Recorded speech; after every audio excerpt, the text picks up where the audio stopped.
Being a complete musician takes more than practicing your instrument or creating good mixes. Things like creativity, music philosophy, and musical knowledge are just as important. I'm going to show you a simple way to improve your musical knowledge and explain the benefits. The goal is to make connections between modern musicians and the great musicians that influence them.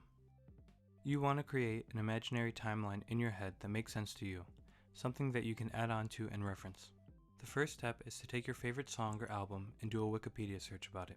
Take note of the year, musicians involved, and any background information. And that's really it. Don't force yourself to memorize the dates. It shouldn't take more than 2 minutes. If the article references other musicians, check those out, listen to the songs and albums, and do a Wikipedia search on that. You're not going to remember the first few albums, but slowly you'll start to see the same dates and the same names over and over again.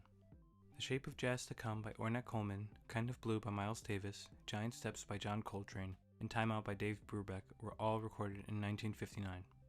These are all massively different and influential albums.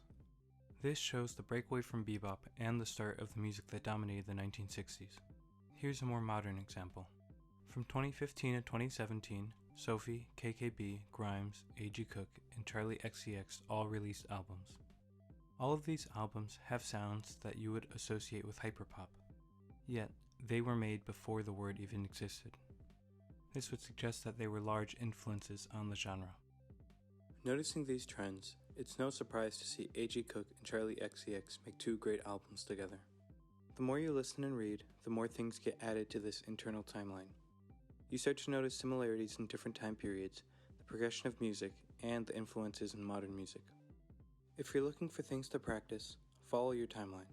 Learn the full progression of the music instead of jumping to the present. If you play with other musicians, you'll start to notice where their influences come from, and you'll have ideas on how to complement them. Overall, you'll be informed about larger ideas and trends behind the music, the macro versus the micro. It's a very simple idea, but the benefits are unlimited.